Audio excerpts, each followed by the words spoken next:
All right, great to see you guys. Holy smokes, you just sent me the ATA, William. Okay, well, you know what? We're going to do it kind of in real time. I'll go and download it. Great to see you, Richard Champion, Brian R. Smith, Harold Bosma, Crispy Galactic, Tolemykus, Charles Latora. Awesome to see you. I'll tell you one thing right off the bat. It's been an intense week. I had an intense week at work, but the last hour and a half of my Friday went so spectacularly. It was not. I was like, wow, what a great way to start the weekend. I was really happy about that, as well as it has just been one revelation after the other this week concerning the Great War. Just lots of things. It just was absolutely astounded about, and it's partially going to be about this. And it was really neat. Well, The Price of Glory by Alistair Horn. Now, I'm not sure.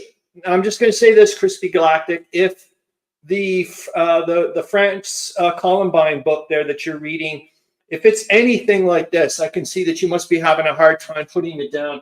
I was almost like, what have you done? I grabbed this yesterday, I think, and I just could not, or the day before, and I just could not stop reading it.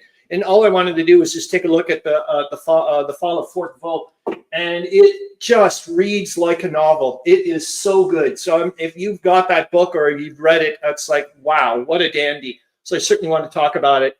Okay, so hold on here. I'm going to go and grab the, I'm just going to go and hide your comment. Let's see if I can do it. There we go. And we're back to here. I'll try to keep an eye on the comments, but and hopefully it's the Arends, William Arends Translation Attrition, the ATA. That's what it stands for, Brian R. Smith. And I'll go and get it in a minute. But let's go take a quickie look at the narrative, and that should start the ball rolling for some of the things that I want to talk about. Just for example, the battle that the Big Bertha battle that we was chosen this week by the random number generator. The only person that gets it a number for it was Meandering Mike. But it's, well, you know what? Let's do it right off the bat. I'm going to show you. So Hushar and me brought in this week, and it's the Siege of Mora, number 8, 1914. And boy, oh boy, am I ever glad. So the reason being is that this siege lasted a year and a half. It was in Africa, I guess, around in Cameroon or no, near Nigeria. And it was basically on a mountaintop practically. And it's, I'm not going to go full on into the story right now because it's only half baked in my head. But the main point was, I've been reading, and I'm like, year and a half siege. What the hell are you talking about? The longest siege in the Great War was the siege of Shemesh. And I'm like, lo and behold, it isn't. And I was like, whoa, that's a massive revelation just due to the fact that everybody and their dog, I mean, my God, Andrew Watson over there, for goodness sakes, wrote a book about Fortress, the Siege of Shemesh, and he says it right off in the bat in his introduction. I was thinking to myself, you know what? It's probably because it happened in Africa, and that's why it's not, you know, it didn't go into the radar or whatever. So that's what I'm thinking of. But I was just like, wow, what an eye opener! Just from the little bits I've been reading from the Wikipedia article, I put it in the sources and links. It is just a compelling siege and whatnot, and all the stories. It's just really fascinating. And I was like, okay, I've got to find a book on this or some stuff. There are some memoirs of German experiences, but it's probably in German, for goodness sakes. So hopefully there's a translation for it. Great to see you, Meandering Mike. I hope you're doing well. And notice that you got I, Napoleon on the table. Right on, man. Okay, so let's go and take a look at the narrative. And then, like I said, I'll also make sure that I download to the grab your ATA there, William Arends. I'm really surprised. I'm very happy surprised that you were able to get one, because I didn't think you were going to be able to. So as per usual, welcome everybody. I hope you're doing fantastic. Please let me know what you've been up to this week. And here we go with the live stream fact checker. So I took another quick look at the Battle of Bolimov last week when I was saying that it was the first use of poison gas. No, it wasn't, but it was the very first use of gas in the sense that the French did use gas, but it was from grenades or whatever, some kind of thing back in August 1914. But it was not like this, where there was, like, you know, actual going on. And that's the gas. And what a horrible thing. It's supposedly smelled a bit like lilacs. Jesus, Murphy. But anyways, that was a pretty nasty tear gas. It didn't work very well. But anyways, please let me know if you've been playing any World War I related games. I'd love to know, or anything. It doesn't really matter. But you know, I obviously get my jollies that way.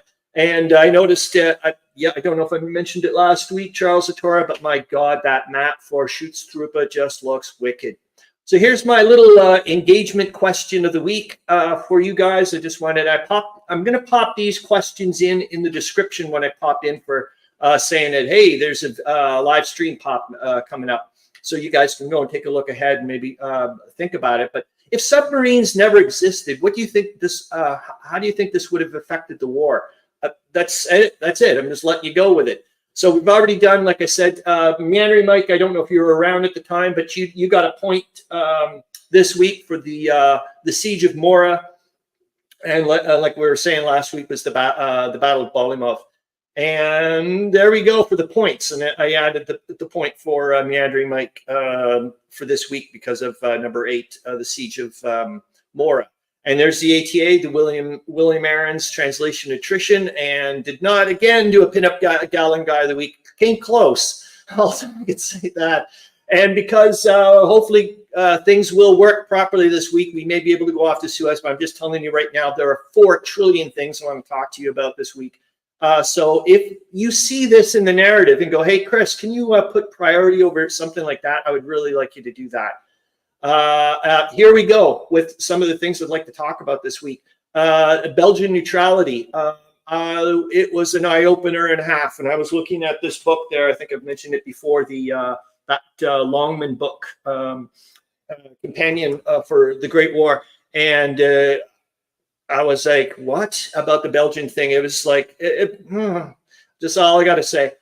So Paul Hederer, Harold Bosma, I sent off your questions. Thank you so much yet again. And actually, you're double trouble this week because you also sent me a link there for the audiobook podcast on YouTube that's 12 hours long on BERTHA. And you gave a little recap, which is great. And I hope you don't mind, but I'm going to share it. You didn't say anything weird, like personal or anything. And I'm assuming that you're going to want to do it.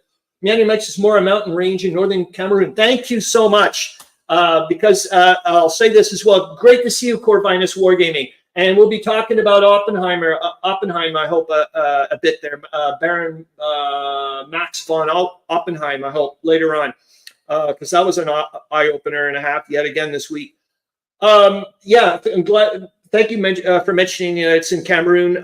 Meandering Mike, due to the fact that part of the story in the wiki entry that I was reading about at one point when I guess Cameroon was about to fall to the Allies, the German commander on Mora Mountain basically said to his Askaris, hey man, if you want to go and go off to Cameroon like proper and go and protect, and try to get your villages or whatever, go for it. None of them left. They all stayed with him. I was like, holy smokes, that type of stuff. And it was neat to hear too, even at the very end when they finally had to surrender. One of the conditions that I was just like, wow. The German guy said was, can you please give us, I think, 10,000 pounds so I can pay my Askaris before they head off home, because that was part of the conditions as well, that they were allowed to go back to Cameroon safely. I was like, whoa, just amazing stuff. I don't know if I don't want to subject you to boredom or whatever. But the artillery barrage, I watched it yesterday with Zoe Dufour. She seemed rather intrigued, but it is 4.5 minutes long, and it's silent, but it's freaky weird. And also, I wanted to analyze the way the artillery shells are exploding. I was always under the impression at that time that they were using a lot more shrapnel or like high explosive, that rain down metal or whatever. It looks like a lot of the artillery shells were detonating on the ground. So I thought that was interesting. This is The Passion of Max von Oppenheim, a book I would love to get. And it's, I guess, would have the full thing in here of the memorandum concerning the fomenting of revolutions in the Islamic territories of our enemies. So he was the one that came up with the idea for the Bureau of Investigation or Intelligence in the East or whatever it was called, and starting to get jihad to ferment rebellion all over in the other areas. Awesome stuff. The Voyage of the Deutschland. Peter Alexander, Zoe Dufour got to listen to it last night. Other people have listened to it. They all agree with me. He is a good narrator. He reads slow, but I'll tell you one thing. He does not make a mistake. I don't know if we're going to be able to watch it today or listen to it today, because that's the main point, is to listen to him doing the introduction for the Voyage of the Deutschland. And he's going to do the whole book for me, hopefully. I've separated chapter 1 out for him into 3 parts. I don't want to turn this into a chore for him. I want this, I want him to be, continue doing it. I think he did a great job. I put it in a PowerPoint presentation, and I don't think StreamYard will pick up the sound. So I'll have to figure out something later on, as well as what I would like to do with the animations is have one panel of the text and then another panel with a bunch of pictures that will be fading in and out of the Deutschland. So I thought that would be kind of nice. So there's the here, down here's, and all of this is in the sources and links. I put in Harold Bosma's thing here, Verdun, The Lost History of the Most Important Battle of World War I. And that's the audio book that you can listen to on YouTube. This is where I started going, holy smokes. There's one revelation after the other. I've mentioned this repeatedly. Wesley Livesay is a freaking awesome podcaster or whatever. Episode 73 on Verdun. He starts talking about that basically by now, both sides know Germans are losing. And it's almost like, chapter 2, the Republic fights back or something. Now it's going to be the French that are counterattacking. Now it's going to be the Germans that are on the defense. They've blown it. And then that's when I went back to this book, which is the Alistair Horn book, which Wesley Livesay was the person that told me to, in one of his podcasts, it constantly was recommending it. And I started reading about the fall of Fort Vaux. Hopefully I'll show you a few snippets. I saw something, I got to show it yesterday with Zoe Dufour, and I was like, this really happened. Like, people had to fight like this. I'm like, this is out of a scene out of a freaking bizarre, it's just like, I'm just like, wow. Anyway, so there we go. Also, I found a link on Canadian nurses killed in World War I hospital ship sinking, and they commemorated it in opera. I've got that in the sources and links. We're not going to go to the Weber, but I'm just thinking if you want to go and take a look. This was another revelation, left, right, and flip and center. Watching the special there in the Great War special on the invention and development of submarines. I had no clue that Great Britain had more submarines than Germany at the start of the war. Here was another eye-opener, that it was the Kaiser that overruled Tirpitz. Tirpitz didn't want to go down the submarine route. And I was like, what? It was just, that blew me away. So it was actually the Kaiser said, no, we start ramping up submarine production here, man. And I also didn't know that torpedoes were not originally designed for submarines. I think they were used for coastal defense or something. And then also that torpedoes were fired from the sides of the submarines at first. They had to be brought down or whatever. They didn't have torpedo tubes at the very beginning. I was like, whoa, just amazing stuff. Is that it? No, okay, goody. Like I said, The Price of Glory by Alistair Horn, how good this book is. I'm just trying to go through quickly because I'm going to probably miss some stuff. 13 minutes in, having gone into the clues yet. Who or what am I in World War I? I think I did better this week. I think you guys should get it pretty good. This, like I said, this book's amazing. Also, the bits I was reading started making me think again about the connections about Tolkien, Gandalf, and Neville's famous statement, they shall not pass. And I went, oh my F.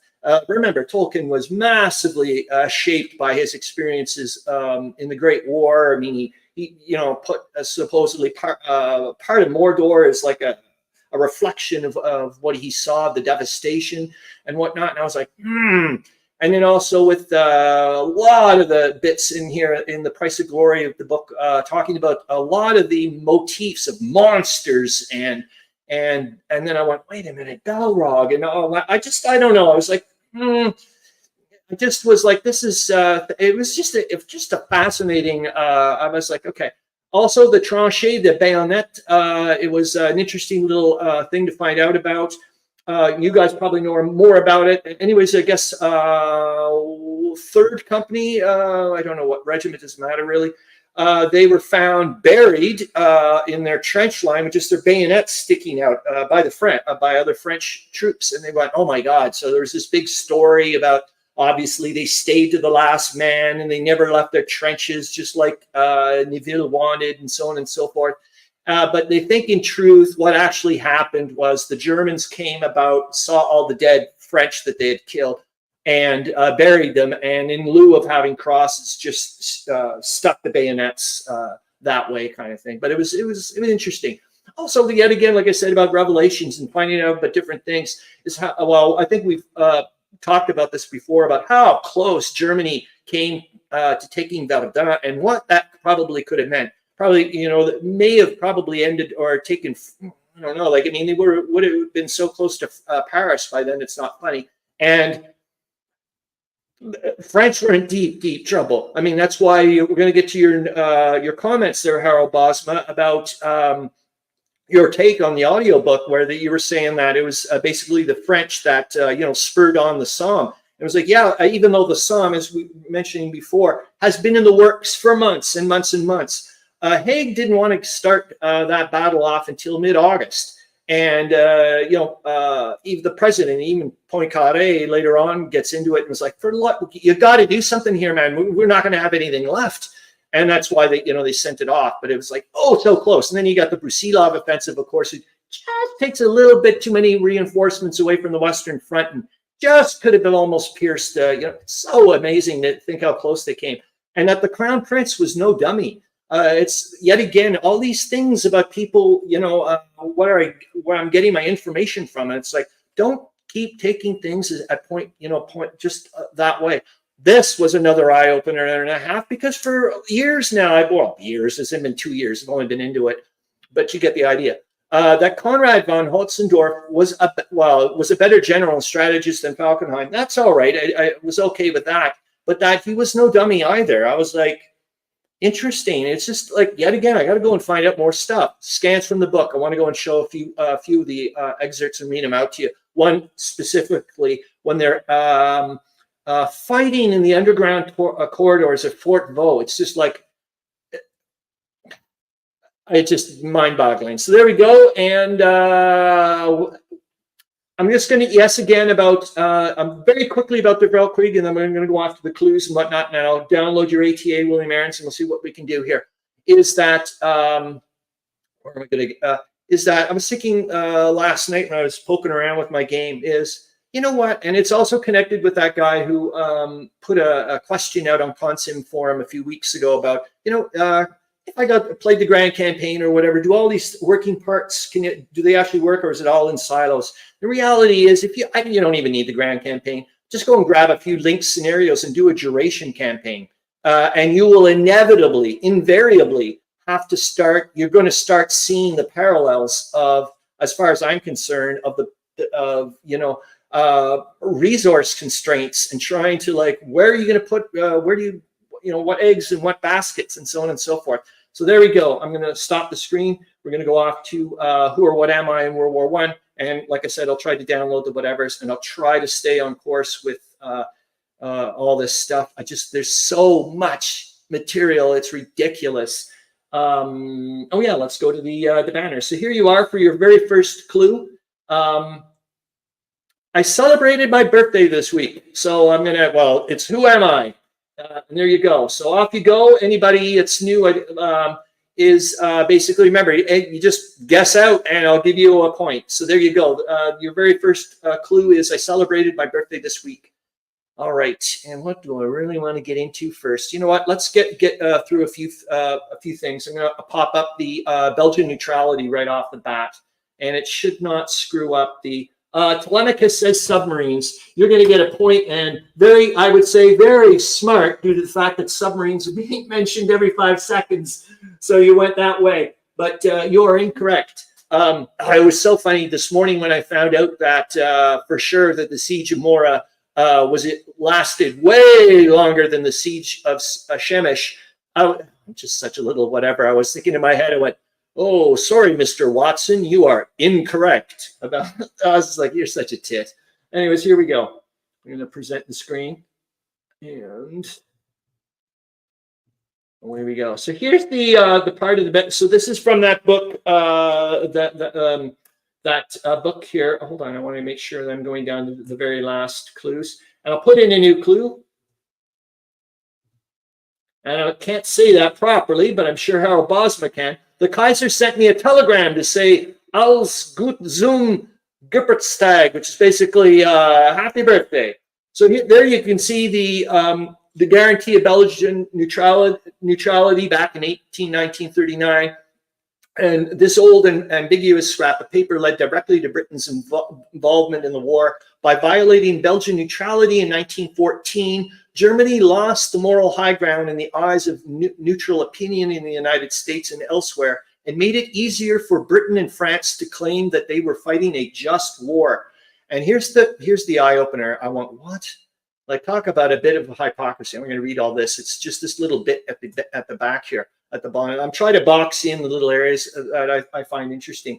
In 1912, the French Chief of Staff, Joffre, unsuccessfully asked his government for permission to enter Belgium to preempt the German attack. I'm like, what? In 1914, the British High Command considered entering Belgium even if Germany's invasion of France did not entail a violation of Belgian territory. It was also debatable whether the treaty could come into operation without the agreement of the Belgians themselves. If in August 1914, Belgium had accepted Germany's request to let her army cross a corner of Belgian territory peacefully, it would have been very difficult for Sir Edward Grey to sell the war to the British people as a moral crusade. I was like, wow, that knocked me on my butt. Hold on here. I'm going to the comments because I'm missing some. Corvinus Wargaming says, King George of Britain. Good one, but you are incorrect. I'm going to give you a point, and I'll go off to the third clue. I got to wear the regalia of the Order of the Golden Fleece. Who am I? And now I'm going to go off and grab. I'm going to. What should I grab? Well, I do want to keep whatever. So I showed you that. I showed you that. Let's go to the BERTHA thing quickly. Okay, I don't have to show you the book because you already saw that. So hold on here. I want to make sure that I'm displaying it properly. All right. I am. Okay, so I'm going to go there. Okay, and no one's still getting it. All right. You know what's kind of freaky is this chapter was called Make Up. I was like, okay. And then I find out the German operation for this part to get Fort Vaux was called Make Up. And I was like, that's kind of gruesome. Tolemykus says, Hercules, you are incorrect. And you're getting a point. Okay, I'm going to give you the fourth clue. I was on the losing side of the 7 Weeks' War. Who am I? And let me present the screen. Albert of Belgium. Ooh, Corvinus Wargaming, you get it. Emperor of France, Joseph of Austria. But I'm going to give you a point, Harold Bosma, because I saw your answer first.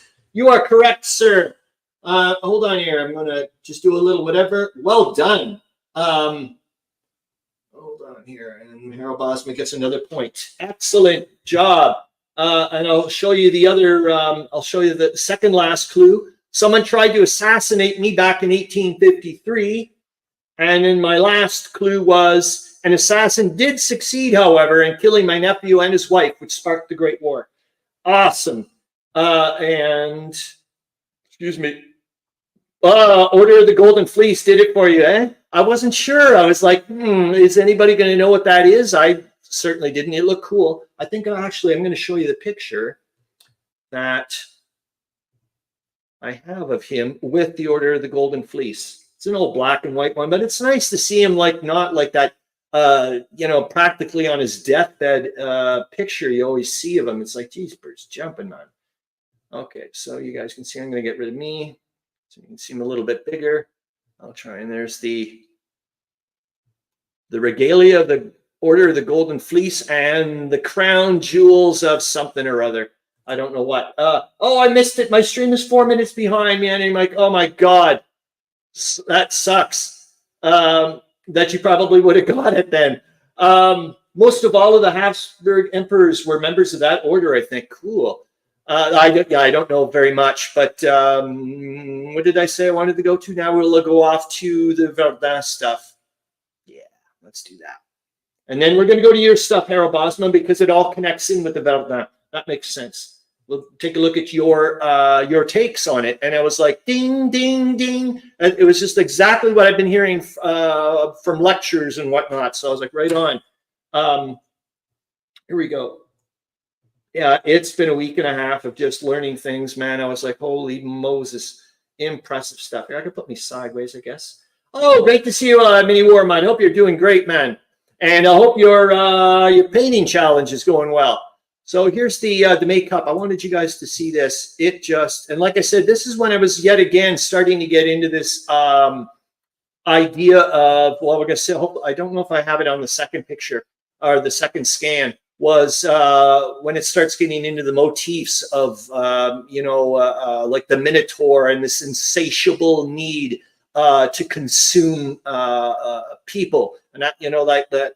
And it was interesting. They were saying, and it also connects the dots. Remember with the live and let live thing, it gets to the point now where they were saying that you can see in the letters, the soldiers' letters, that their hatred towards the enemy is less and less, and it's now being directed towards the war itself, the Battle of Verdun. And I was just like, and it just, yeah, a lot of people are starting to talk about it like it's an actual thing, like it's its own thing. Then I started yet again thinking about that. You're Never Going Home, a horror RPG. That I was just like, wow. Brian R. Smith says, Order of the Golden Fleece dates back to 1430. Holy Moses. So hopefully you can read, I'll pop it up a little bit more. There you go. Paul Valéry, in his eulogy, welcoming Marshal Pétain to the Academy, referred to the Battle of Verdun as a form of single combat, where you were the champion of France face to face with the Crown Prince. As in the single combats of legend, it was more than simply the honor. It was the virility of two peoples that was at stake, like two stags battling to death, antlers locked. Neither would nor could give until the virility of one or the other finally triumphed. Very much Order of the Golden Arches equals, actually, I may go to Harvey's later. So there you go. So here's a picture of the, and wait until you see the horror show that is Fort Vaux. So, yeah, and I don't know much about forts. You guys probably do a lot, but it's a lot of things had to do with these underground corridors. Eventually, the Germans basically have they have all the top of the fort, and just an amazing story. I just like I said, please, Corvinus Wargaming ought to join that order. So here we go. So this one here. Yeah, I'm actually a colleague guy. He just left, actually. But he was like a massive McDonald's fries person. Question is, ketchup, mayo, or tartar sauce? I like it. I like my French fries like my women, naked. So there you go. Of all the horrors in the fighting at Verdun, it is difficult to imagine any much more appalling than the struggle that took place day after day in the underground corridors of Fort Vaux.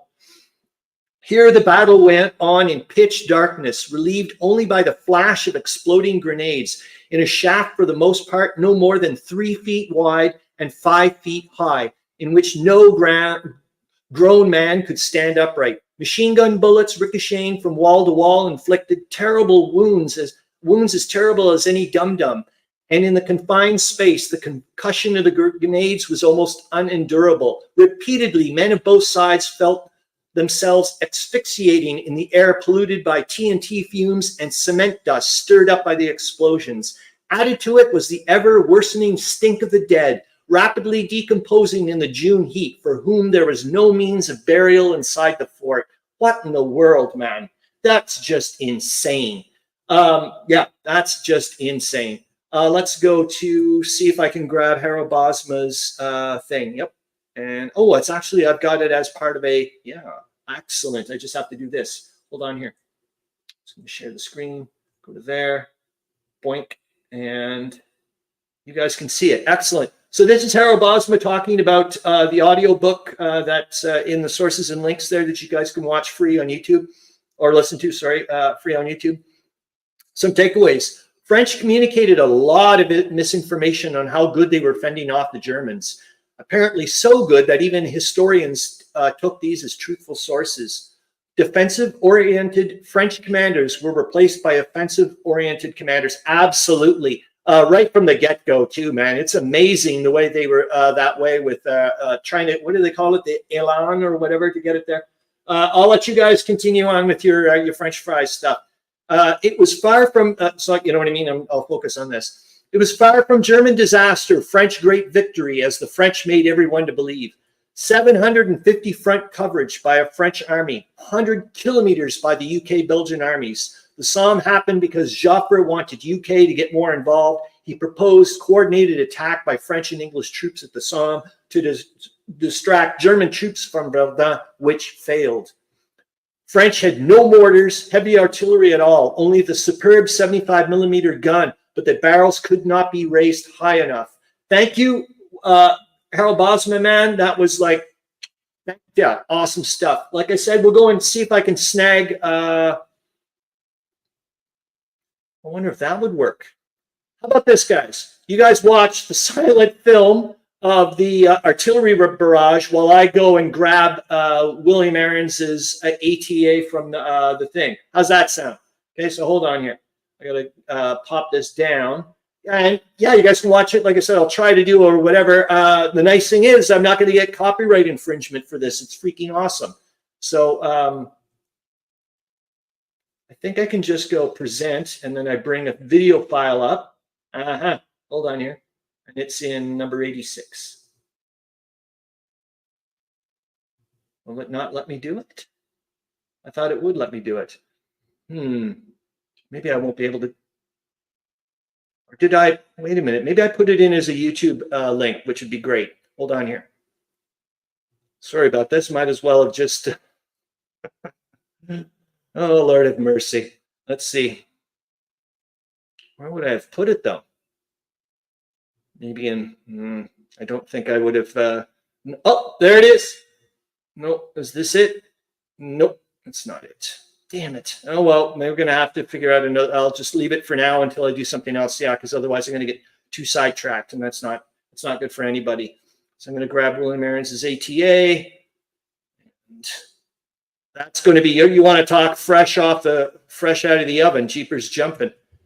It's going to be nuts. Right? Like I'm going to have to probably just put it in a text file. And so it doesn't start doing all kinds of crazy formatting issues, even though it seems it already has done some crazy formatting issues. So we're just going to go with it. You know what, William Arends, we're going to read your thing right off the bat. And like I said, this is talk about fresh out of the oven. So let's go to that first then. So I don't, because I want to make sure that I definitely always get to your stuff first. So there we go. All right. And I'm going to get rid of me so that way you guys can, that didn't really matter, did it? Unless hold on. I'll just make the font bigger.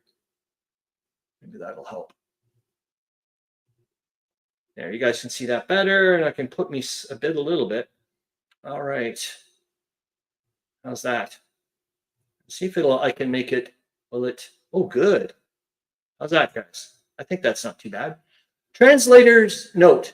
This is the next to last available archived issue of the German East Africa News. Oh my gosh. I hope I'm not in the same boat as you, William Arends, but I think I didn't read it properly. I clicked it off before noticing. I had to resubmit my entire account stuff to get into the I had to go through the Ottawa Public Library to get back to the Globe database. And I'm not sure, but I think I saw a warning sign saying no more access to whatever. And I was like, for the love of God, don't you say that I can't get access to the Globe database. That has been, without a doubt, the best resource I've ever had for this stuff. I'm like, I gotta have to figure out how to get back to either that or find out the last day and go like a maniac and try to download as much as I can, because that would just be a nightmare.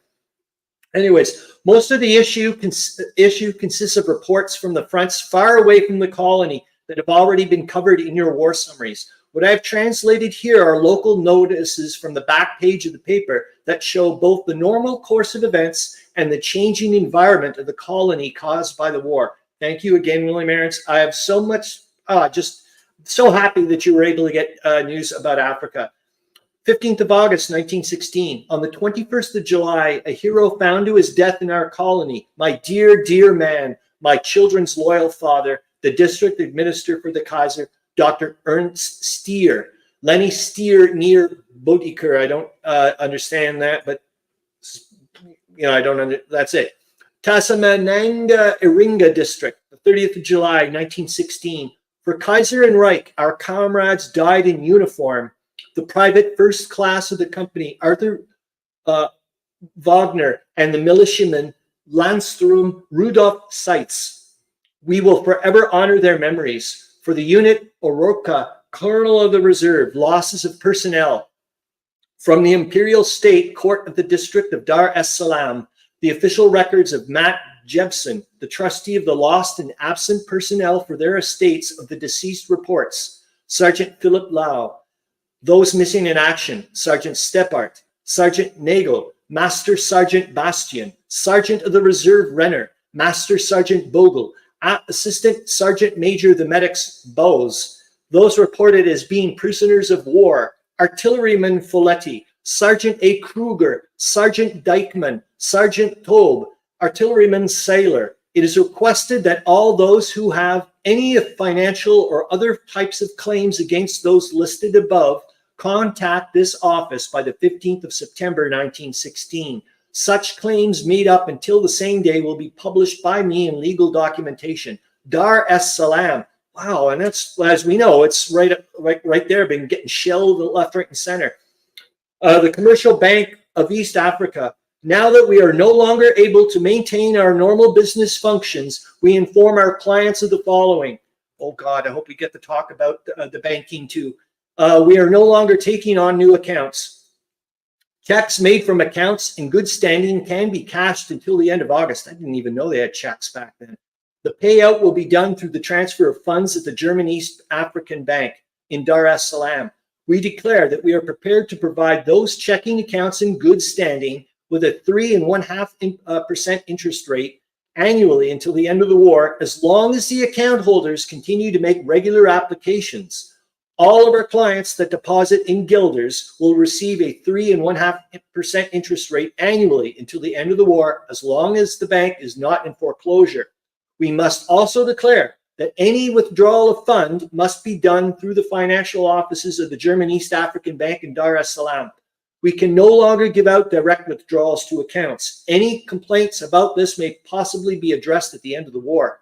It may be feasible to follow up with our clients on the current situation concerning their accounts. Any legal correspondence should be sent to the commercial bank in Morogoro.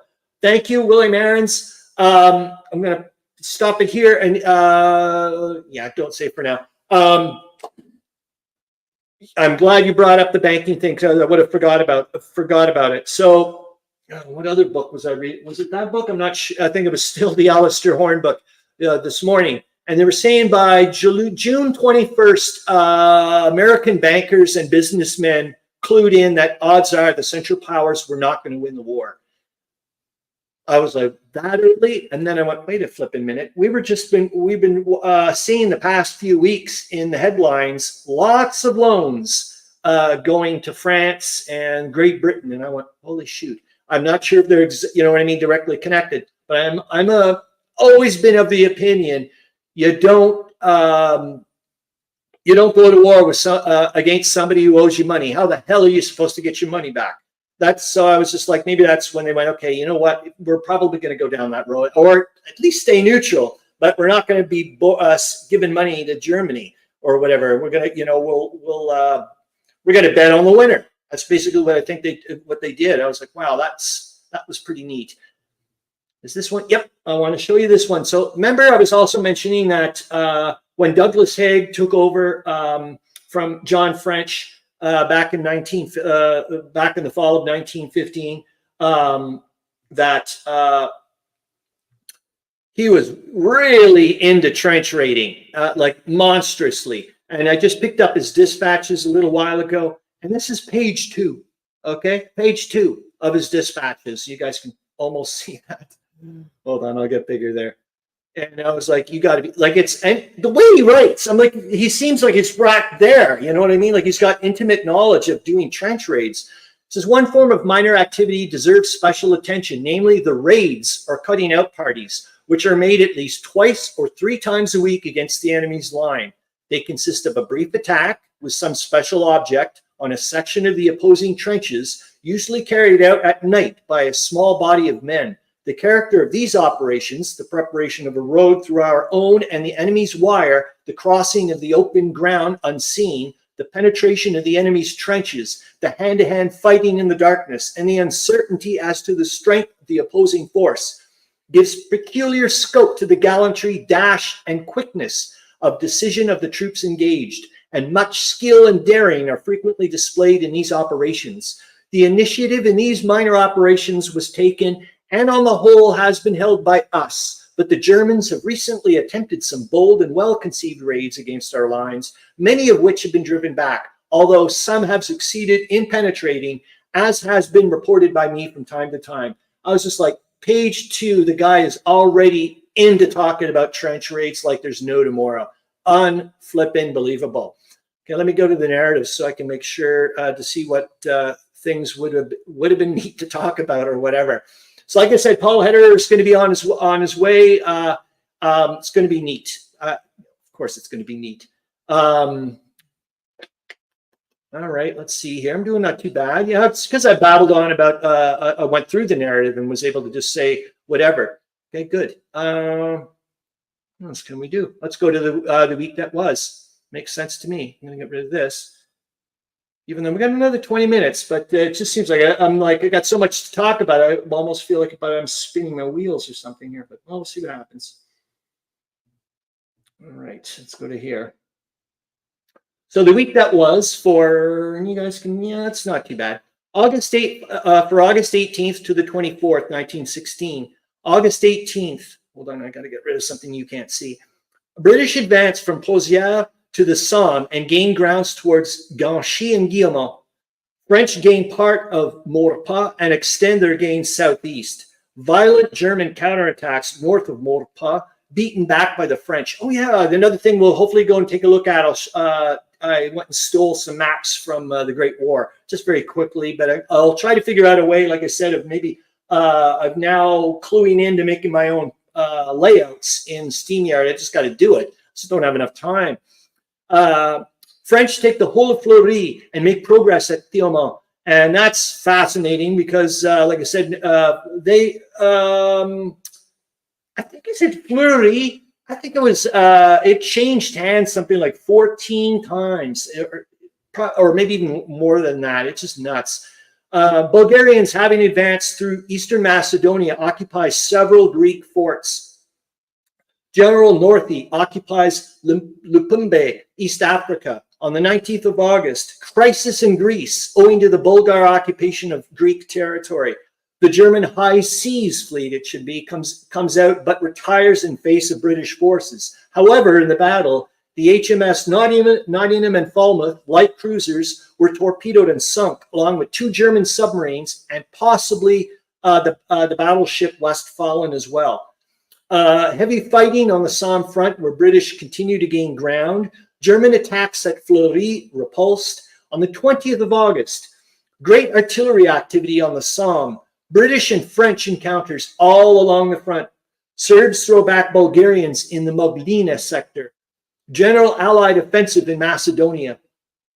August 21st, considerable progress made on a front of half a mile northwest of Pozières.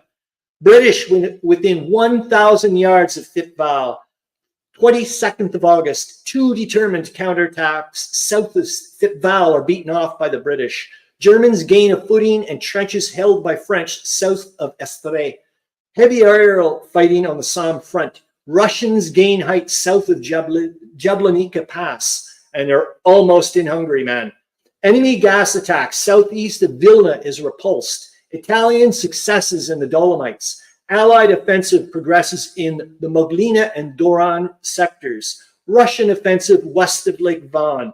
Colossa on Central Railway in Eastern Africa is taken by the British. Enemy falls back to Morogoro.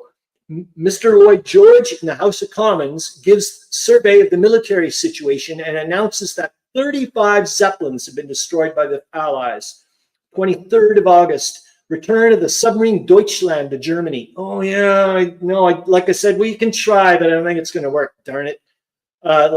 Peter Alexander's thing, it's so good. I'm really happy he does it.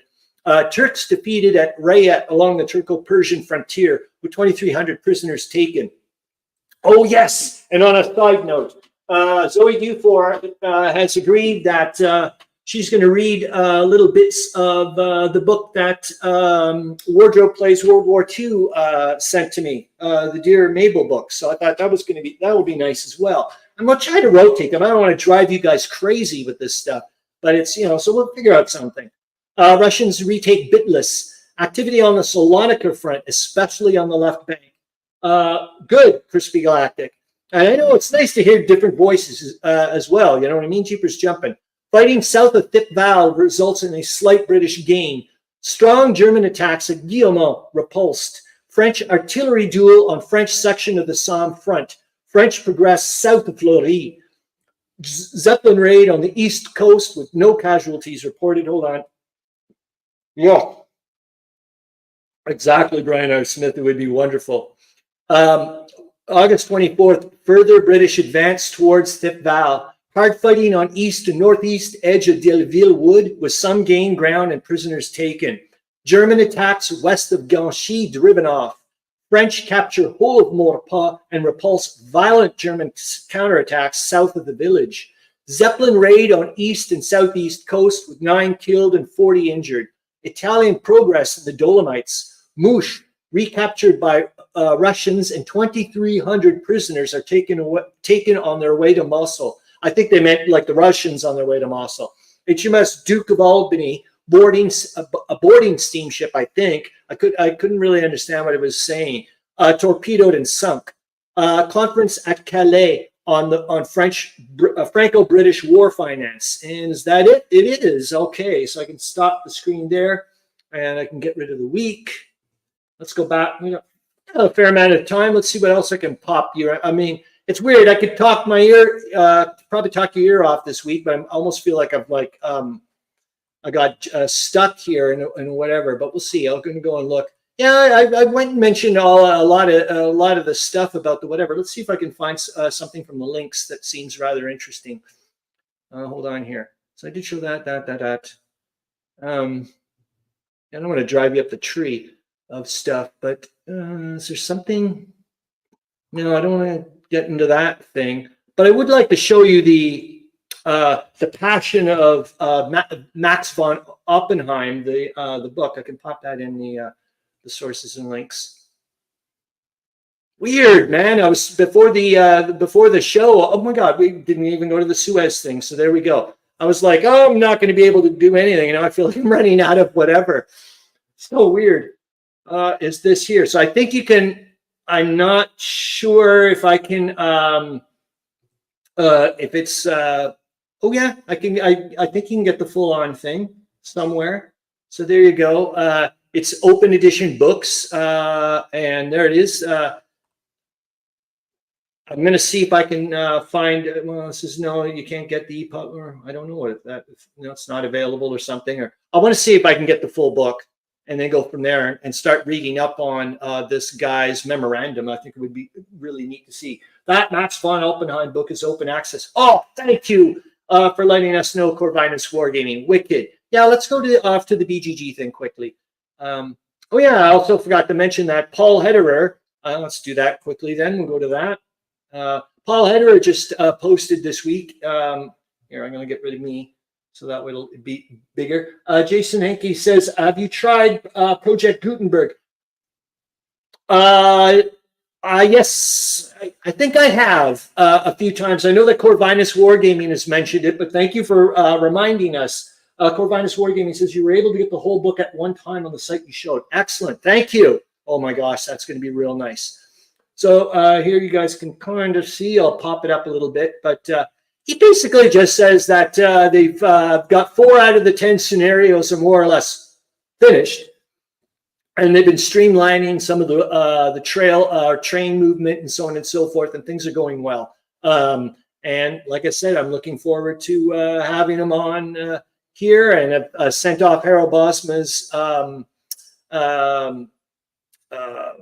questions ahead of time so he can sit there and digest them for a while, which is wonderful. So I think I mentioned that I've got Suez 1916, the Ottomans strike upstairs. I thought, well, it's kind of probably a good idea to maybe have it on here.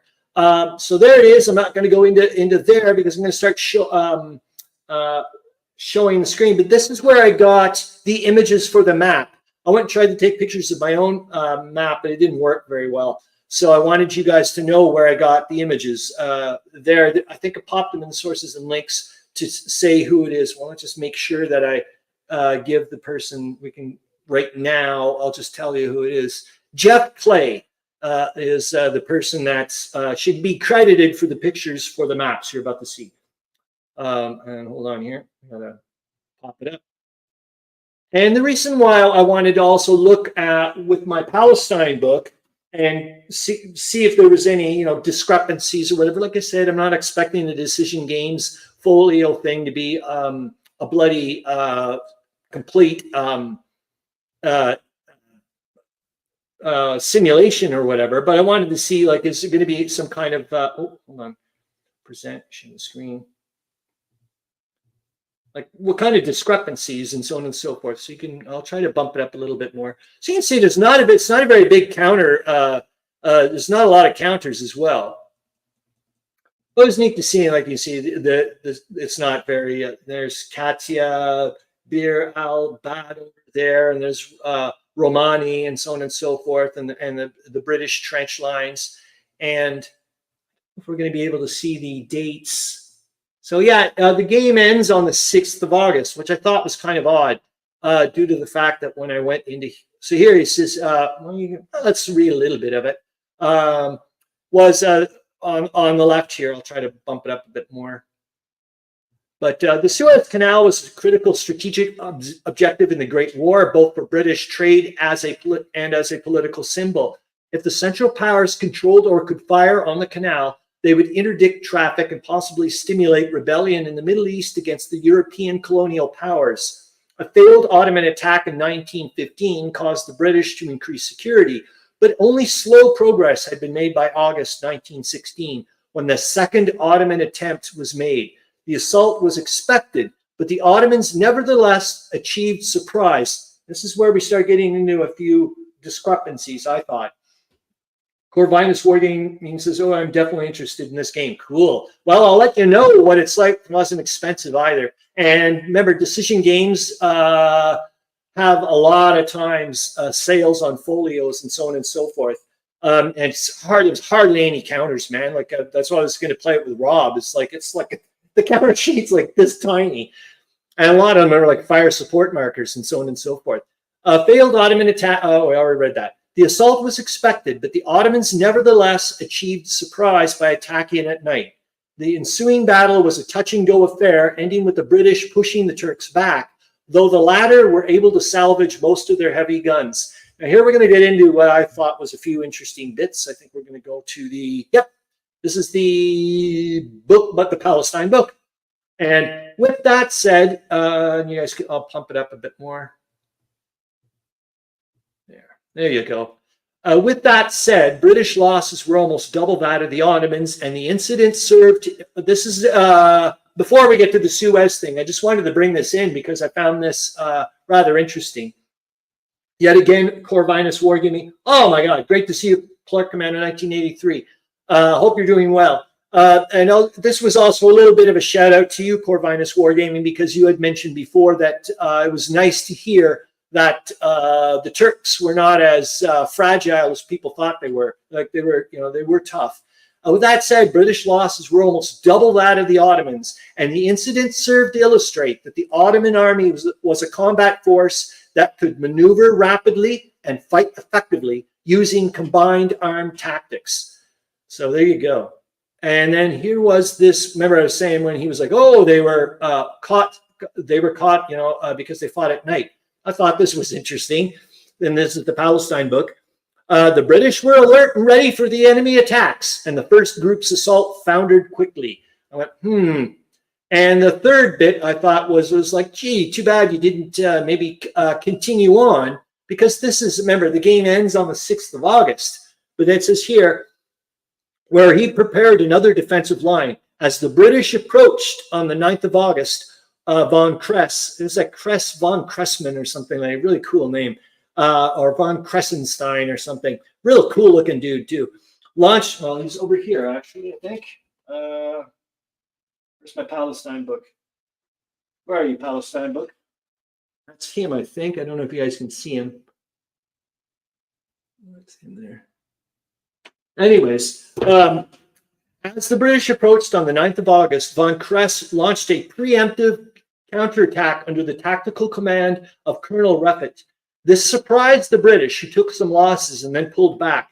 This created a tactical pause, which allowed von Kress to withdraw his artillery and much of his logistical and medical units.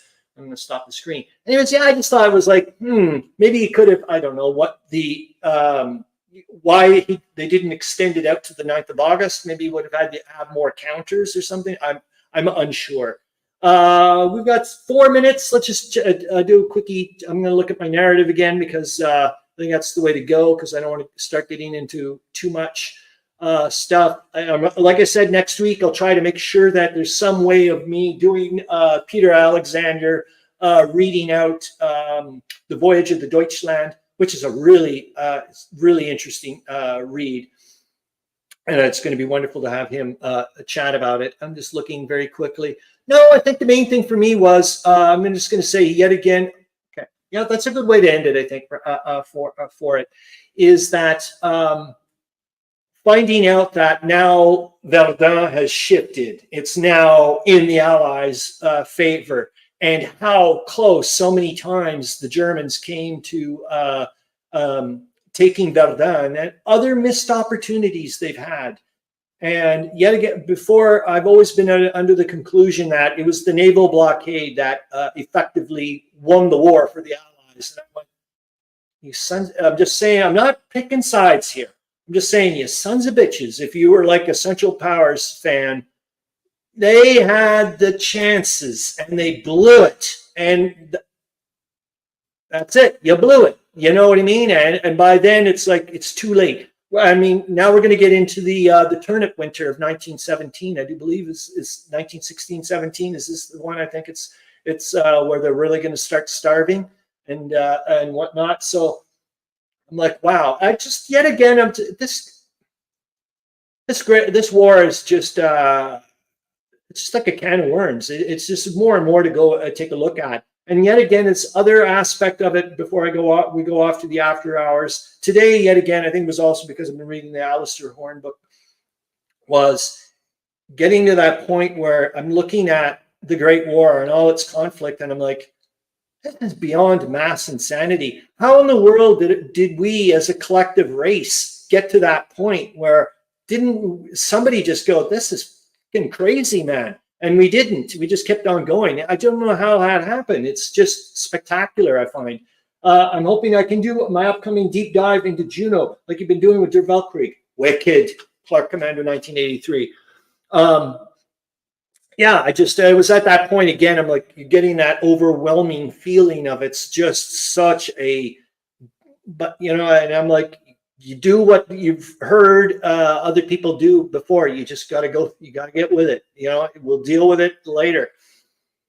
What a stunner of a conflict. What happened? But anyways, okay. I'm going to go and get to the after hours thing here. Any new books? Actually, I did go to. This is going to be going to the Grog Shed. He's been giving me books left, right, and center. I went to the thrift store yesterday with Zoe Dufour. And I was like, I don't know if I have this one. I was like, kind of looks familiar. I do, but it's a different cover or whatever. So I was like, well, I'm going to give it to the Grog Shed. He's been giving me books left, right, and center. I did pick up this book, The Making of Billy Bishop, yesterday as well. Ivan the Bulgarian dude who we've got this personal little micro library. He showed me about 5 or 6 books this week. This one is Parkinson's Law. It's just about bureaucracy and how screwed up governments work. And he's like, every government works this way. Tolemykus says it's easy to keep fighting when leaders keep insisting on pain of death. Yes, actually, you want to hear a horrible story?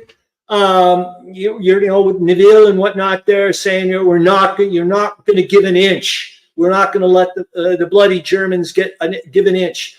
There's one poor bastard company commander or whatever, or even fairly low in the whatever, because his top officers had been killed, and down to 30 guys, and was getting encircled by the Germans. So he pulled back. Well, you weren't supposed to pull back. So they court-martialed him without a trial and executed him, and kept that under wraps until after the war. And then, of course, people lost their marbles. We're like, what the hell did you do? And talk about gross, eh? They got his own soldiers to shoot him. But they said, they gave him the honor of him allowing to give the order to shoot. I'm like, that's just effed up. So there you go. I'll go and find the hold on. I'll go and find the after hours thing. So yet again, guys, thank you so much for showing up. I hope you guys have I've mentioned it before. I'm going to mention it again. You guys are the juice for me to that motivates me to go and find more stuff, especially like for you, with you, Charles Latorre, every flipping day. You're commenting on the headlines and so on and so forth, which hope to God we continue getting, because I'm going to cry my eyeballs out if we don't get that. Thank you guys so much. I hope you guys have a great remainder of your weekend and a week. And like I said, here, I'm going to go off and grab the after hours thing. I haven't even checked to see if it works, but I'm sure it will. And then I'm going to have to go to the shop. So I was going to probably not go until tomorrow, but I'm down to like a spoonful of peanut butter. And that's a no-no with me. Yes, I hope you guys have a great time and listen. Oh, mini warm-up. You're sounding like Zoe Dufour. Like I said, she uses this as a podcast when she's doing housework and so on and so forth. It's neat to find out about. So hold on here. I'm going to go to my. Oh, I guess no. I just could have went straight to the playlist. Silly bunny. Yes, I'm super glad you made it as well, Clark Commando, 1983. So there we go. And now I'm just about to pop it on for you guys. So like I said, I'm going to turn off my microphone. Thank you again. That's it. Awesome time to you guys. And I'll turn into you people too. Like I'm just going to be a commenter, a texter or whatever. Okay, got that. And see you later, because I'm going full on screen.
All right. Before we start for the war summary for August 18th to the 24th, 1916, I'm just going to say the first few pages here, I just absolutely loved reading.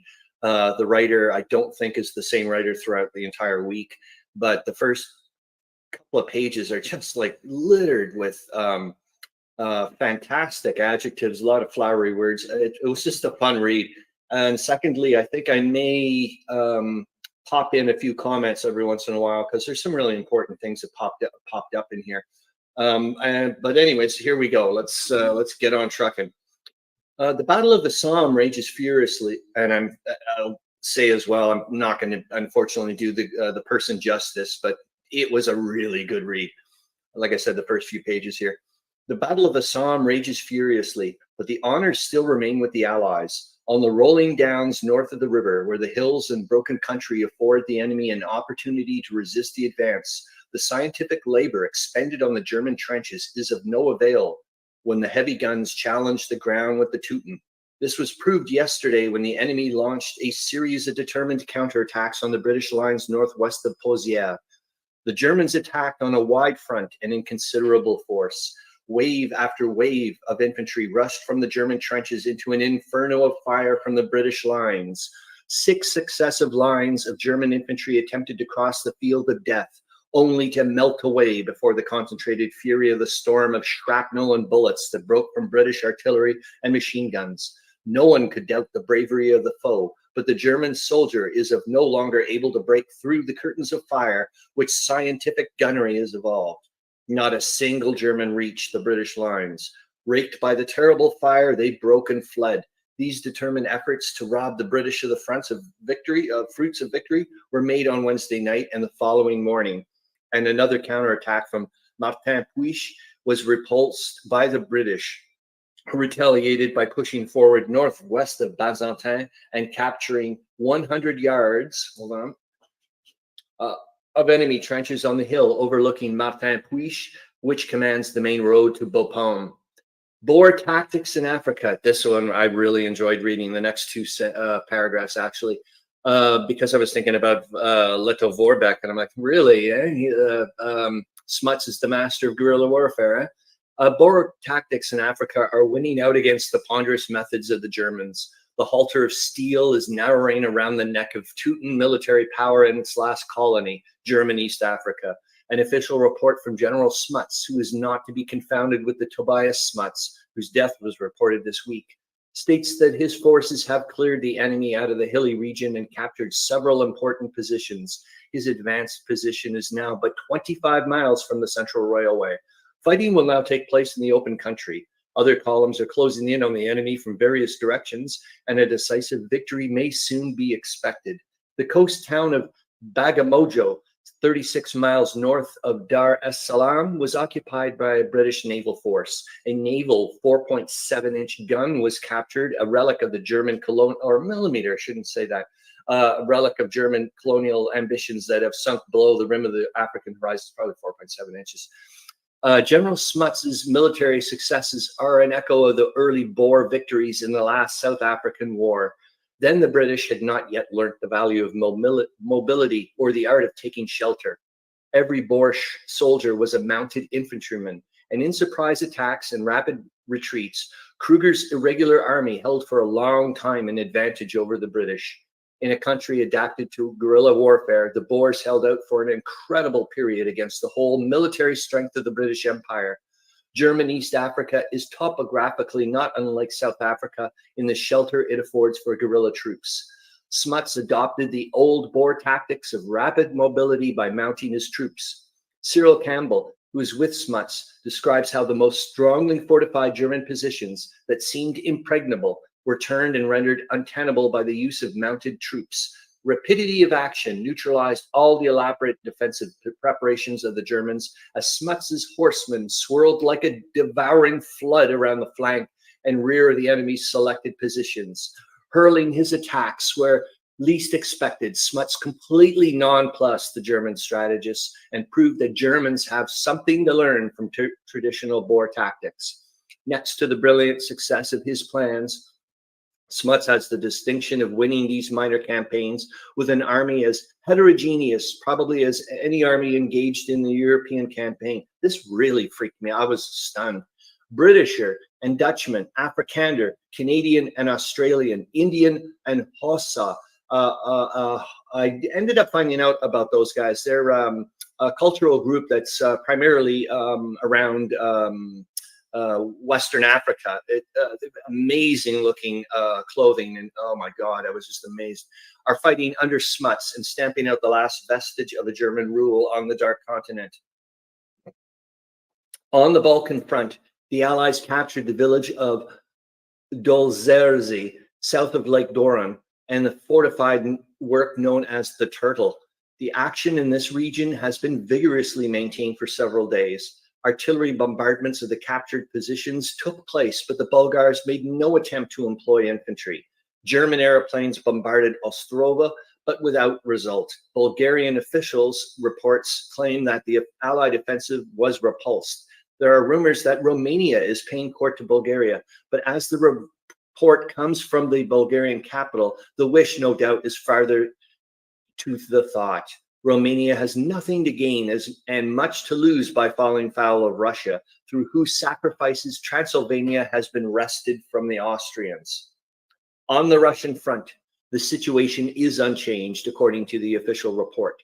The bringing up of heavy guns and supplies and the crossing of the Zlata Lipa necessitate some delay on the Russian side before the main forces move forward against the German defenses behind the Nila Lipa. In the meantime, it may be taken for granted that Bothmer's retiring army will be compelled to fight its way back to the temporary security of the river, harried by Cossack horsemen and armored machine gun cars. It was officially announced yesterday from Petrograd that the Russians had taken 7,506 more prisoners, and that the additional booty captured, including 17 and 29 light guns, 70 machine guns, 29 trench mortars, and 14,000 shells. All these are in addition to the prisoners and booty reported yesterday and point to the hasty and disorganized retreat of the enemy. The Italian offensive on the various fronts yesterday was mostly confined to artillery duels. On the lower Isonzo, guns and trench mortars were actively engaged in shelling the Austrian positions. On the Carso, the infantry were engaged, repulsing an Austrian attack and capturing 100 prisoners. In the Tolmino region, Italian guns shelled the station of Santa Lucia, where Austrian troop trains were reported. Italian aeroplanes raided Rheinberg Station on the Gorizia-Trieste railway line and returned safely after dropping bombs. Venice was bombed by Austrian airplanes, but the damage was slight. From Pozières to the Somme, the battle raged yesterday afternoon along the British front, according to a midnight official report from London. Further German positions in the region of Ginchy and Guillemot were captured and more than 200 prisoners taken. The rapid progress of the enveloping movements of the British and French troops north and south of the city places the defenders of Combles in a perilous position. The German command of the fortified hills to the east of the city may, however, prolong the enemy's resistance for some days longer. North of the Somme, the French have carried a considerable part of the strongly fortified village of Maurepas, 2 miles southwest of Combles, after a brilliant assault. To the southeast of the village, the cemetery also is in their hands. They took 200 German prisoners in this area. Another French force rushed the hill overlooking Maurepas and the village of Le Forêt, extending the French positions east of the Maurepas-Cléry road. This is a most important gain, as it brings the Allied advanced position to a line which must mean the abandonment of the Germans of the Martin-Puech, Combles, Maurepas, Cléry, Péronne front, and their early withdrawal eastward along an irregular front extending from Péronne to Bapaume.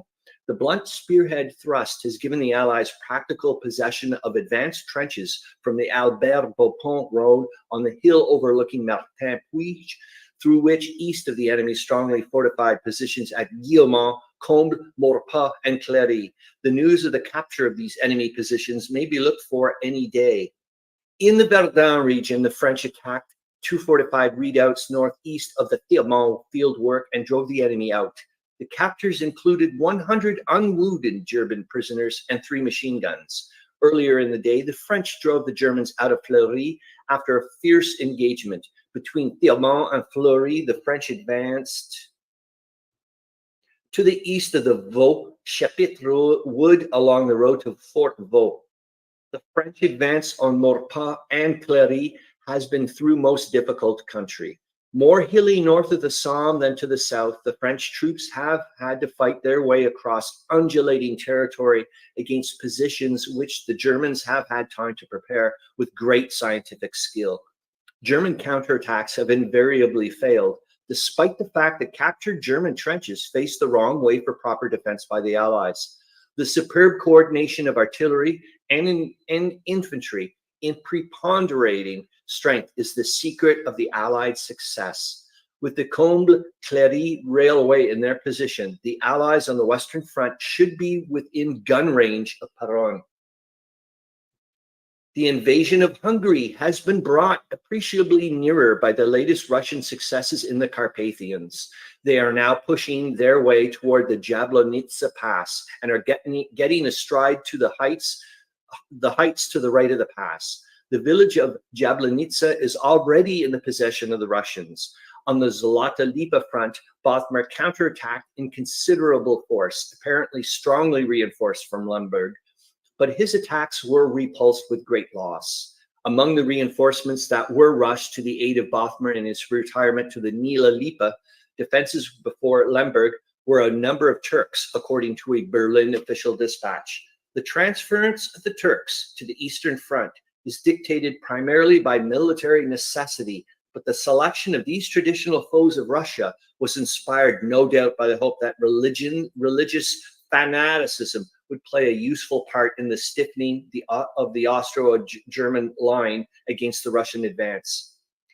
The enormous Austrian losses in the Eastern Theater, combined with the terrific losses before Gorizia and the bleeding of the German armies on the Western Front, is beginning to tell.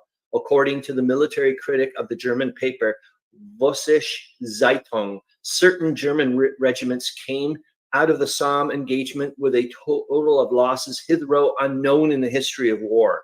If for the second time Cossack lances deploy on the plains of Hungary, what will the outcome be?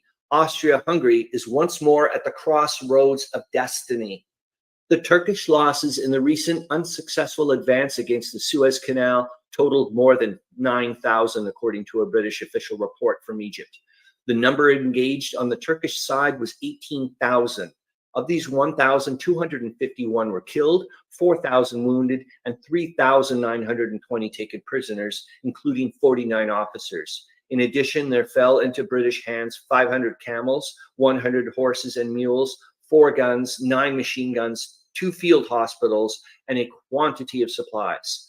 Thus ends ingloriously German attempts to destroy British influence in Egypt and throughout the Mohammedan world. If Germany continues to use up the Turks as she uses up her own soldiers, the Ottoman problem will be easily solved. On the Italian front, Austria is reinforcing in a last desperate effort to halt the advance on the Trieste. A London unofficial dispatch says reinforcements are being drawn from the garrisons in Serbia, Montenegro, Albania, and from the garrison towns of Austria-Hungary. This is significant news if true. These garrison troops are not equal to the strain of fighting against the seasoned troops of Italy. Austria is rapidly bleeding to death and must be an extremist when compelled to draw upon her garrison troops to defend her territory. Persistent bombardments against the Italian positions marked the progress of battle yesterday on the Trentino front.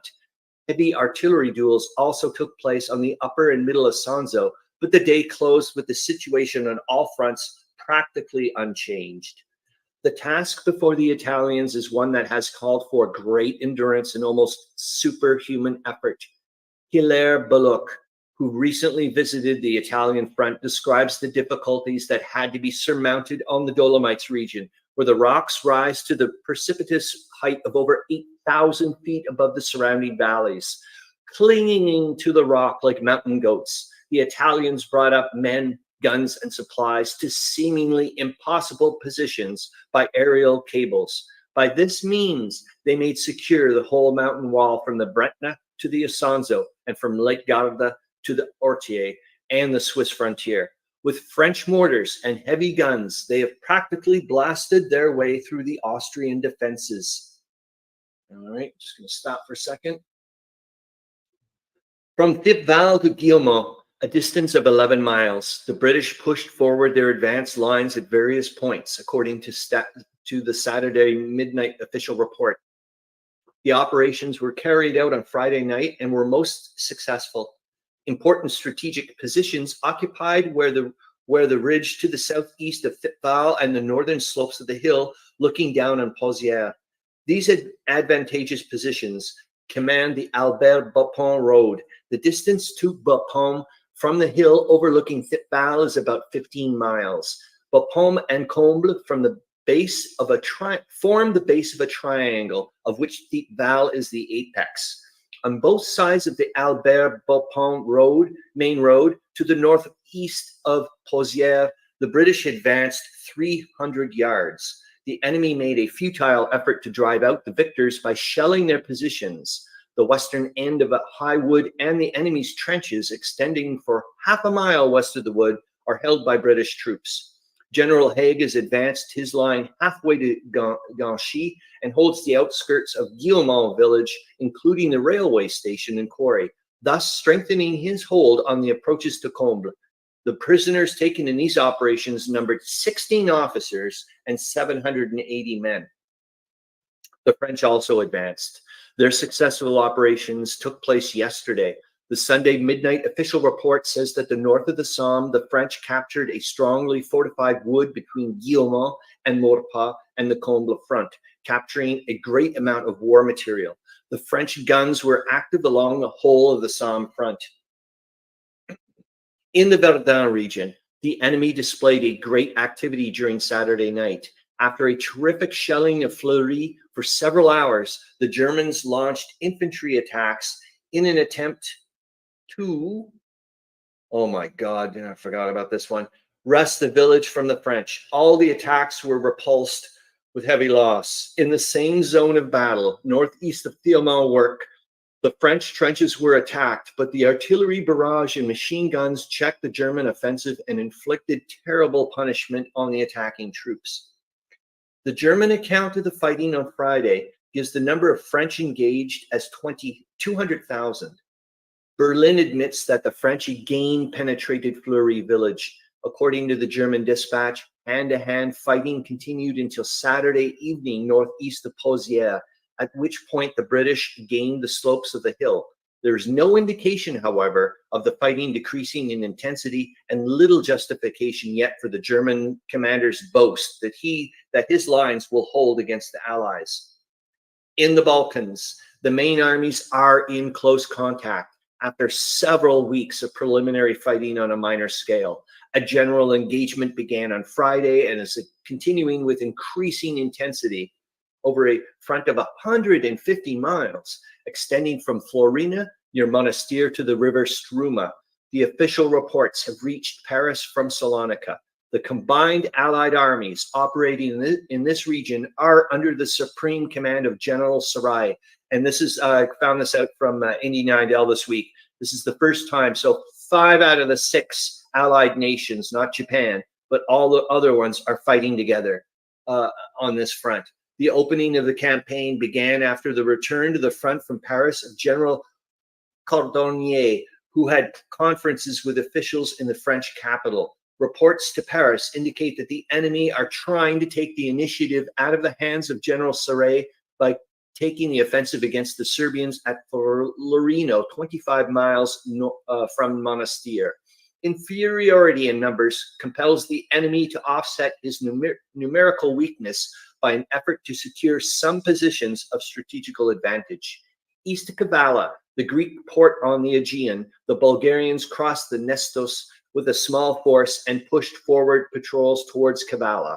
The Bulgars are also advanced along the left bank of the Struma and attacked Poroj and Masika, but were repulsed by the Allied fire. Violent cannonading is taking place on the west bank of the Vardar and is particularly violent in the direction of Taj Adad.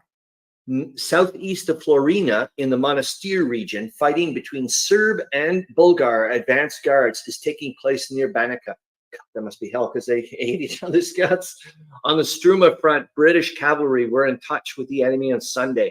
The British line runs west and north of Bakurli and Sidemli and south of Dotszel, where they have repulsed the enemy's counterattacks. Artillery and aerial craft are actively engaged over the wide front. On the Isonzo front, rain and mist interfered with the military operations. On the Trentino front in the Astico Valley, the guns were active on both sides, the Austrians opening the artillery attacks. In the Asiago Plateau, minor Austrian attacks were repulsed. Both sides apparently are reorganizing and preparing for the decisive fighting of the next few weeks. 3 miles from Hungary, in the direction of Korosmozo, the Russians drove back the Austrians on the heights west of Jablanica and Voronka and occupied the heights. Farther north on the Stockade, the Russians captured a farm and some heights near the village of whatever. There was a fierce fight for the village of Tobol, which changed hands several times and finally remained in possession of the Russians. Cossack cavalry killed 200 Austrians. In this fighting, 600 prisoners, 15 machine guns, and other war material were taken. The Berlin official report says that 6 officers, 367 men, and 6 machine guns were taken by the Germans at the Stockade. The loss of 2 small British cruisers is reported by the Admiralty. The total British loss in men was only 39 out of a total of 700. The remainder were saved when the vessels went down. The regrettable incident took place on Saturday in the North Sea. The German High Seas Fleet came out but returned again to port when it was learned that the British were outside in considerable force. In searching for the enemy to bring his ships to engagement, 2 cruisers, the Nottingham and the Falmouth, were sunk by enemy submarines. Before going down, the cruisers avenged their death. They destroyed one of the submarines with shell fire and rammed the other, which also may have been sunk. The British vessels sunk were light cruisers of slightly over 5,000 tons each. The Nottingham was completed in 1914 and had 9 6-inch guns as her main armament. The Falmouth was launched in 1911 and carried 8 6-inch guns. It is the chief function of these light cruisers to cover the advance of the big cruisers and battleships as a patrol force and to take risks against which the battleships are jealously guarded. The German squadron, when sighted, was accompanied by 2 Zeppelins. The German report that a British destroyer was lost is denied by the Admiralty. The Balkan campaign was launched on Sunday last when the Allies began a general offensive along the entire front from the extreme Serbian left at Florina, advancing on Monastir in Macedonia to Barakli, 5 miles southwest of Demir Hisar and north of the Struma. In a midnight dispatch from the French War Office, it is reported that the Serbians captured the first line of the Bulgarian trenches on the extreme left of the Allied line on the Macedonian front on the heights of the Kukurus and have occupied the forts of Kaymakkalar. The Bulgars countered by attacking the Serbian position at Banica, south of Florina. After inflicting heavy losses on the Bulgars, the Serbs withdrew from Banica to fortified positions on the heights to the east of the town. The fight for the railway to Monastir is still going on. On the right wing, the Anglo-French forces opened the campaign by crossing the Struma River and striking at the enemy's positions northwest of Ceres. The Allies are now in contact with the Bulgars at Barakli, 5 miles southwest of Demir Hisar, which is strongly held by the enemy. In the center, along the valley of the Vardar, a heavy artillery bombardment is in progress on the southern slope of the Bele mountain and on both banks of the river. From Lake Doran to the Vardar, the Allies have consolidated the positions taken on Sunday. This vigorous offensive has been launched at a moment when Austria is flying signals of distress before Trieste, and when Germany in the east is calling for all available reinforcements to stem the Russian advance. Along the Vardar Valley, military operations are developing that may change the whole course of the war. The Allied armies on the Salonika front number about 600,000. The attitude of Romania is again being discussed. An unofficial report says great importance is attached to a conference between the Romanian war minister and the Russian military attaché at Bucharest on Sunday last. The Kreiszeitung of Berlin is quoted in a Copenhagen dispatch as expressing the supposition that a plan of campaign has been arranged and that Germany must regard the conference as a hostile act. Were Romania to throw into field 500,000 men in the position of Bulgaria would be desperate in the extreme. There is good reason to believe that the Allies did not open this campaign without some definite understanding with Romania. Russian successes in the east free Romania from the Austro-German menace and make it imperative on her part to justify her claim to a share in the spoils of war in Transylvania. On the Somme front, French batteries repeatedly shelled the German organizations north and south of the river. No infantry actions took place. Airplanes were active directing the batteries on each side, and a number of aerial fights took place. 2 enemy airplanes were brought down, and up to midnight, the operations on the French side were confined to the usual artillery preparation. Along the British lines north of the Somme, the day was comparatively quiet. An enemy attack on a minor scale near Moquet Farm was repulsed. Artillery was active on both sides and became intensely violent at times. South of Thiepval, the British guns did considerable execution on the enemy's trenches and batteries. A German observation balloon was brought down by the British fire. South of Luss, the British improved their position locally as the result of a successful mine explosion. British airplanes were active during the day, bombing the German billets behind the lines. One of the British machines failed to return. It was a day of consolidation and preparation for the next advance. In German East Africa, General Smuts's troops forced a passage of the Wami River and are advancing on Colossa, an important town. The War Office report says the passage of the Wami was disputed by a strong German force. The engagement lasted all Thursday night. When the enemy was driven back along the Nagoro Road, at dawn, the British force held possession of the crossings and constructed bridges over which they pursued the retreating enemy.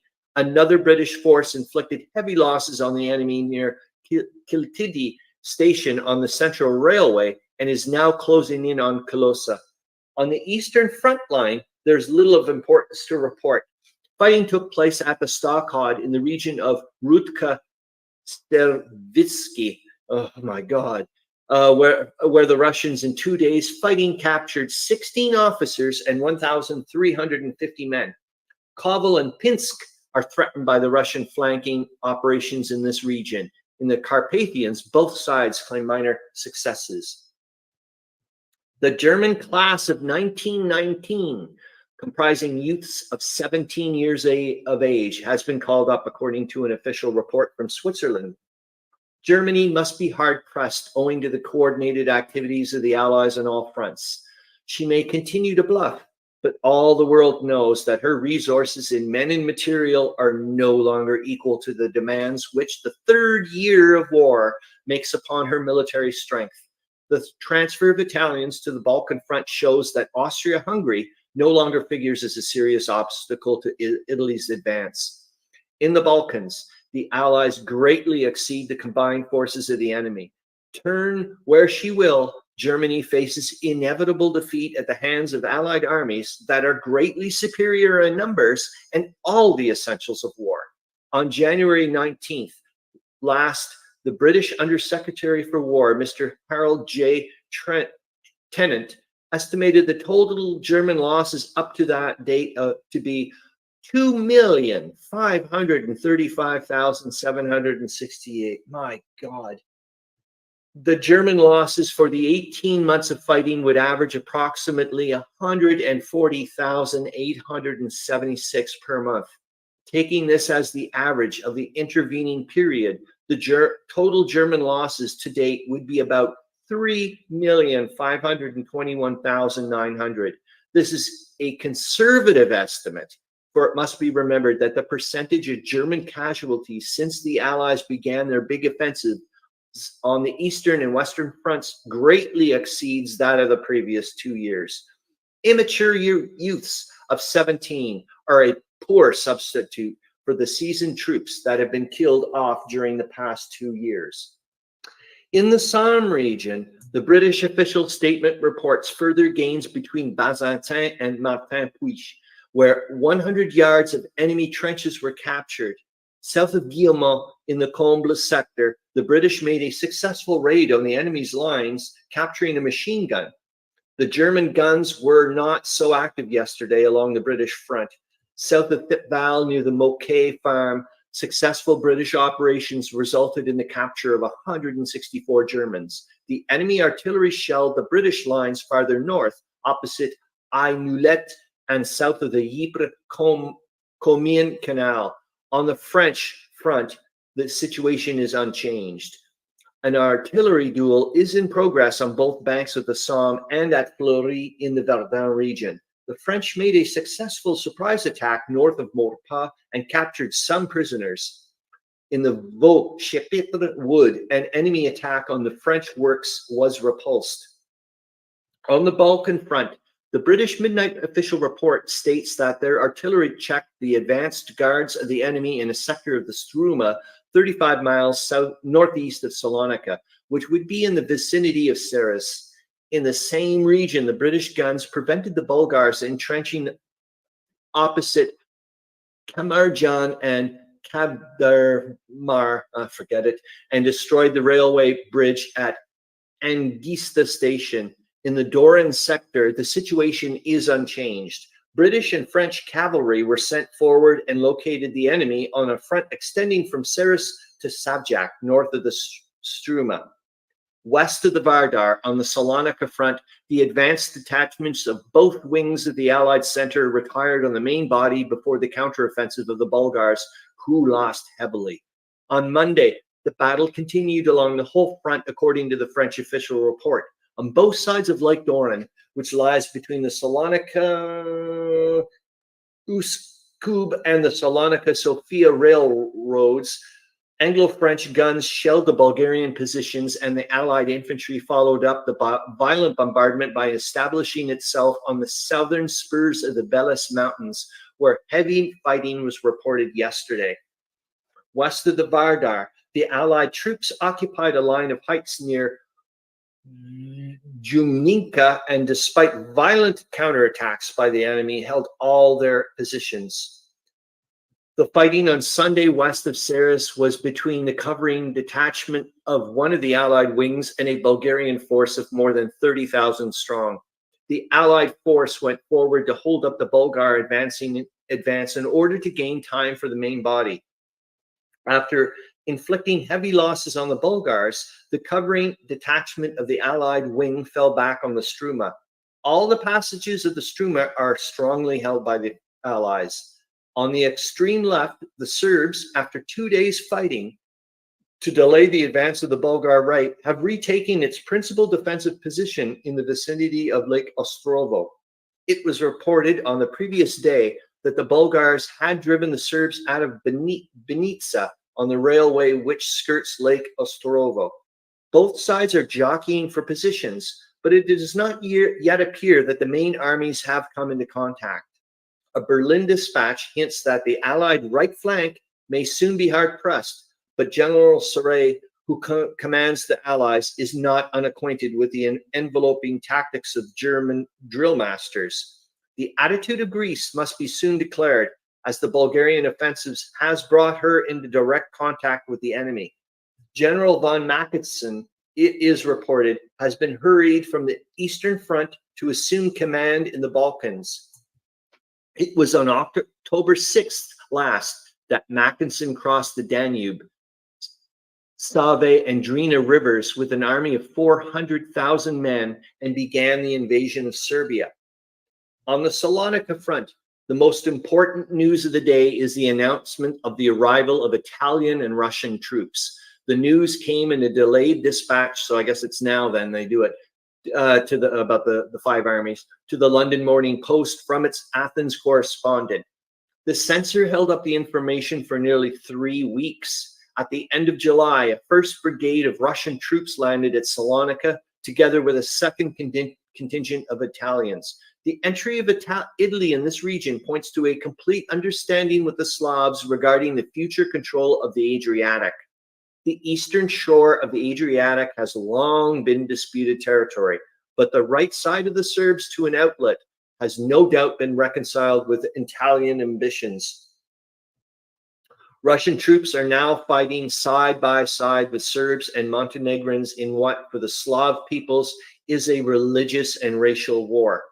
Since the occupation of their country by the enemy, prominent Serbs have been arrested for alleged complicity in the assassination of the Austrian Archduke at Sarajevo in June 1914. And in other ways, the Austro-German occupation has been followed by a cruelly oppressive military regime, which has caused deep resentment among the Slav troops. The fighting on the extreme left will be a fight to the finish. The Balkan campaign is beginning to assume gigantic proportions. With the advent into the field of Italy and Russia, the Salonika front must now be included among the decisive theaters of war.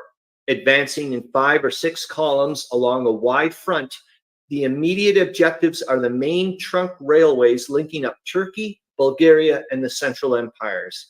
On the extreme left, the Serbs and Russians are cooperating in the advance on Monastir and Uskub, where they would strike on the Morava Valley on the way to Niš and Belgrade. The enemy is operating in the region south of Monastir along the valley of the Bistrica, which runs into the Bay of Salonika.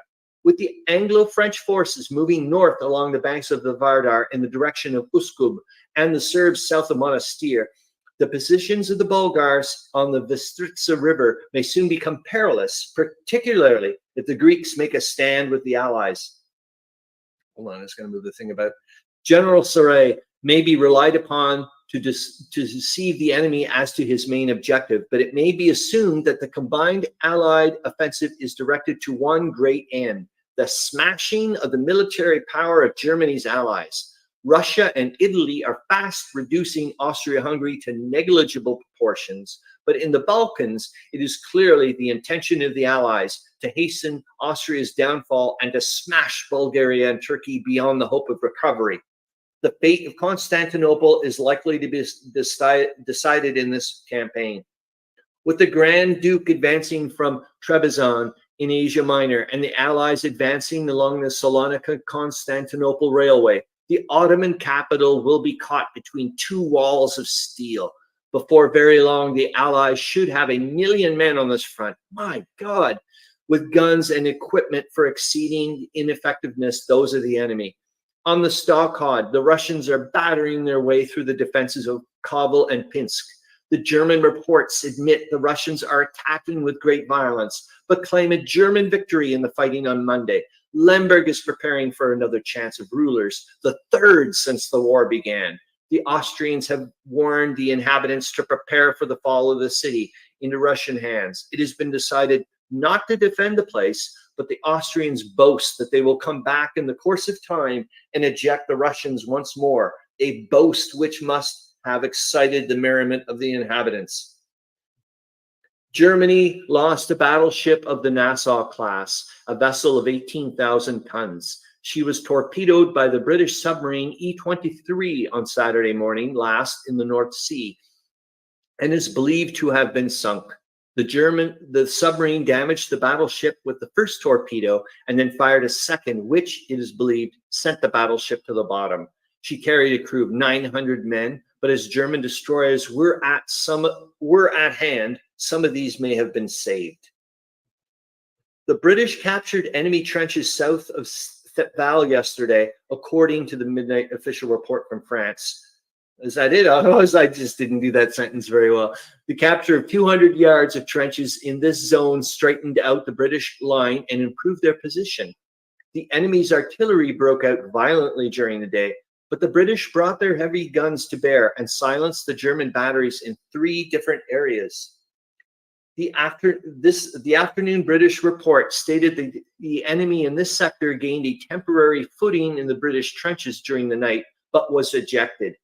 The Germans returned the attack for the second time and were again repulsed with heavy losses. It was a day of great activity for aircraft on both sides, but the British airmen proved their superiority by destroying 4 hostile craft and bringing down many others. The remainder of the enemy machines were pursued to their aerodromes. The mastery of the air has been definitely wrested from the Germans. Bombing raids and reconnaissances were successfully carried out at several points along the line.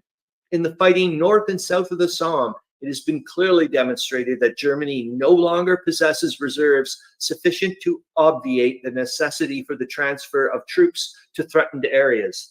The steady pounding of the enemy's positions and the persistent, if slow, advance of the Allied lines eastward must ultimately break down the morale of the most seasoned troops. The taking of enemy trenches in this region means the capture of seemingly impregnable dugouts 30 to 40 feet deep, with bewildering traverses and galleries most elaborately constructed.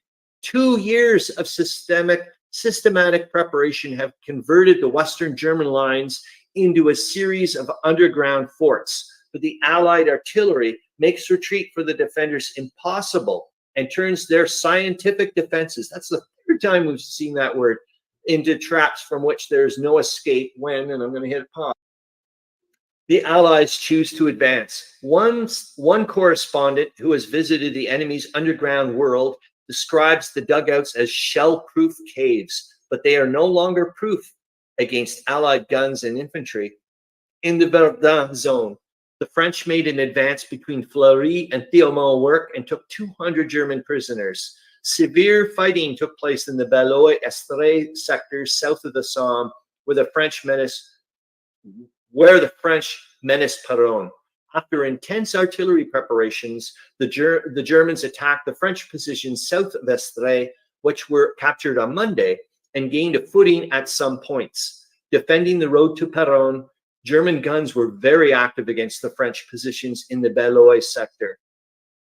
Oh, sorry, Bellois, I think it was. Yeah, Bellois.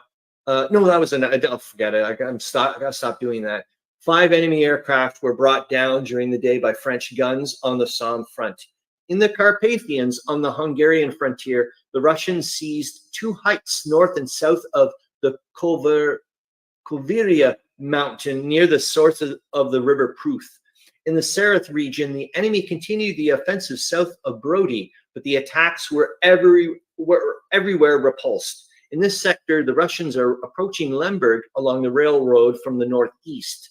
The Germans have thrown in all their available reinforcements in a desperate attempt to halt the Russian advance on the Kovel front, the gateway to Warsaw.